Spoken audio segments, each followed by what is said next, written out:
So now we're going to take our work using our square roots and how to simplify expressions, and we're going to use it to help us solve some equations. So a couple rules before we get started. Okay? This method only works when there's no middle term. There's no b times x in the middle. We just have a squared term and then we have a constant term. Okay? Our goal is we want to isolate the squared term all by itself. Then we're going to use our square roots to help us solve it. And then the key is remember to use both our plus and minus. Since we're dealing with a variable, we don't know for sure what number it represents. So we're going to show both the positive and the negative versions of those solutions. So an example down here is x squared equals 81. So to solve it, we would take the square root of both sides. The square root of x squared is x. The square root of 81 is both positive and negative 9. Okay? So those are the solutions to that particular equation. Okay? If we were to graph it, those would be our x-intercepts, or sometimes we call them our roots or our zeros. But it's what x values could I plug in there that would give me a 0 for my y. All right, so for each one of these, all we're going to do is try to solve it by finding our square root. Sometimes we may need to do some additional math to move the terms around before we can get to that answer. So here I'm going to take my square root of both sides since x squared is by itself. I get x, and the square root of 64 is plus or minus 8.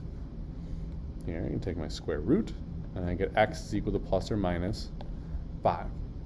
Now, when we do this, and the other side is not a perfect square, we treat it like we did earlier. We separate it into its parts if we can. So this would be square root of 4 times the square root of 2. So this would be plus or minus 2 square roots of 2. So we still simplify that radical as best we can. Now as we get down here, now we have to do a little bit of math first. So we can't take the square root until that squared term is by itself. So here I'd have to add 8 to both sides and get x squared is equal to 24. Now I can take my square root and I get x. 24 is really the square root of 4 times the square root of 6, which is 2 square roots of 6. But because I need to allow for both the positive and negative version, it would be both plus and minus. Okay.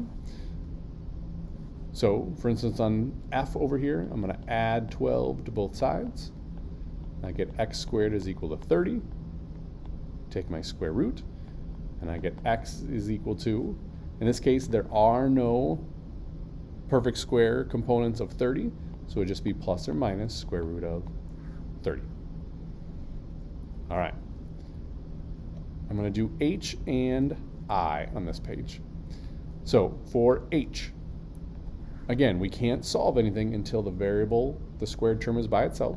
So I'm going to add 50 to both sides. I get x squared is equal to 50.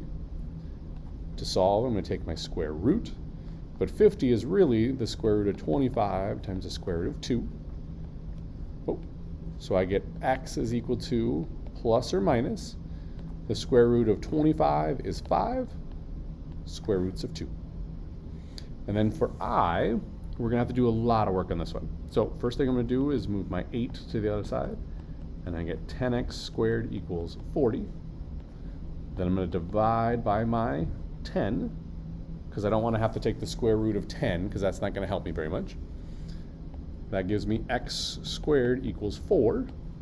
Now I can take my square root, and I get x is equal to plus or minus 2. All right. So now we're going to take it to the next step. Now we're going to work with our perfect square trinomials. Okay?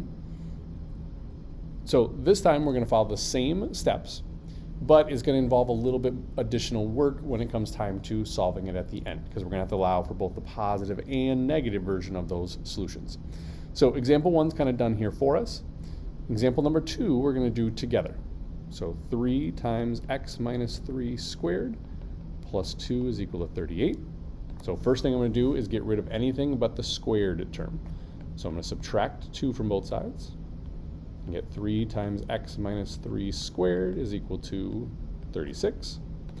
I'm going to divide everything by that 3, and I get x minus 3 squared is equal to 12. Now I've got that squared term isolated, so I'm going to take its square root. Remember, x minus 3 squared is x minus 3 times x minus 3. So when I take the square root, it's just what times itself got me x minus 3 squared? Well, it got me x minus 3. On the other side, I want the square root of 12. Well, that's really the square root of 4 times the square root of 3. So that's really 2 square root of 3. But remember, we've got to take both the positive and the negative. Okay?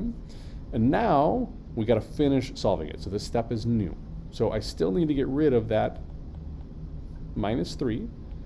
So I get x is equal to 3 plus or minus 2 square roots of 3. So my solutions would be 3 plus 2 square roots of 3 and 3 minus 2 square roots of 3. I have to do both versions of that math in order to find my 2 solutions. All right, so we're going to do just a couple of these here together. So for my first one, the squared term's already isolated, so I'm going to take my square root. I get x plus 3 is equal to plus or minus 7. Then I'm going to finish solving it, and I get x is equal to negative 3 plus or minus 7. So now I need to find both of those solutions. So I need to do x is equal to negative 3 plus 7, and x is equal to negative 3 minus 7. I have to do both the plus and minus. Well, for this one, I would get x is 4. For this one, I would get x is negative 10. So my solutions are 4, negative 10. For my next one, my squared term's already there, so I can go ahead and find my square root. So I get 3h minus 2 is equal to plus or minus 2, because that's the square root of 4. I'm going to add 2 to both sides, and I get 3h is equal to 2 plus or minus 2. And then I got to divide by 3, so h is equal to 2 plus or minus 2 over 3. Well, that leaves me 2 plus 2 over 3, or h is equal to 4/3. Or h is equal to 2 minus 2 over 3, so h is equal to 0. So I have a solution of 0 or 4/3. Okay. All right, hopefully you're starting to get the hang of it. I'm going to jump down to 5 and 6 and then be done. So here, remember, we're trying to get our squared term by itself. So the first thing I do is get rid of that divided by 2.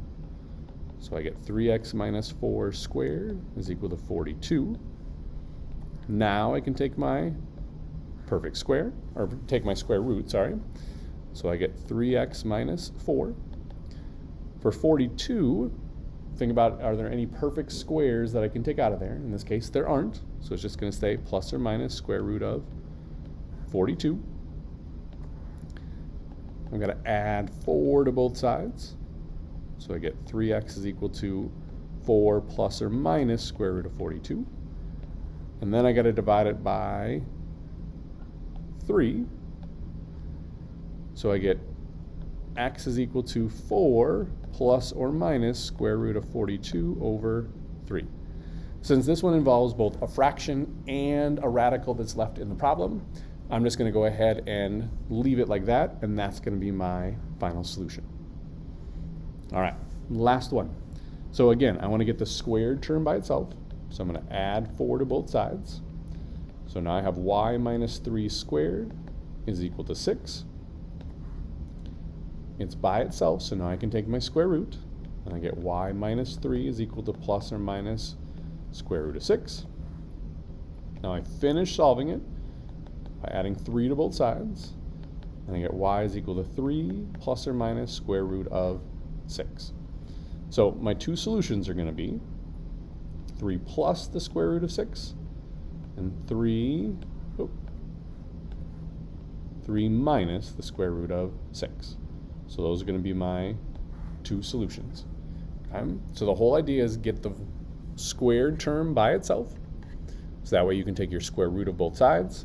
Remember, you need both the positive and negative version of that square root.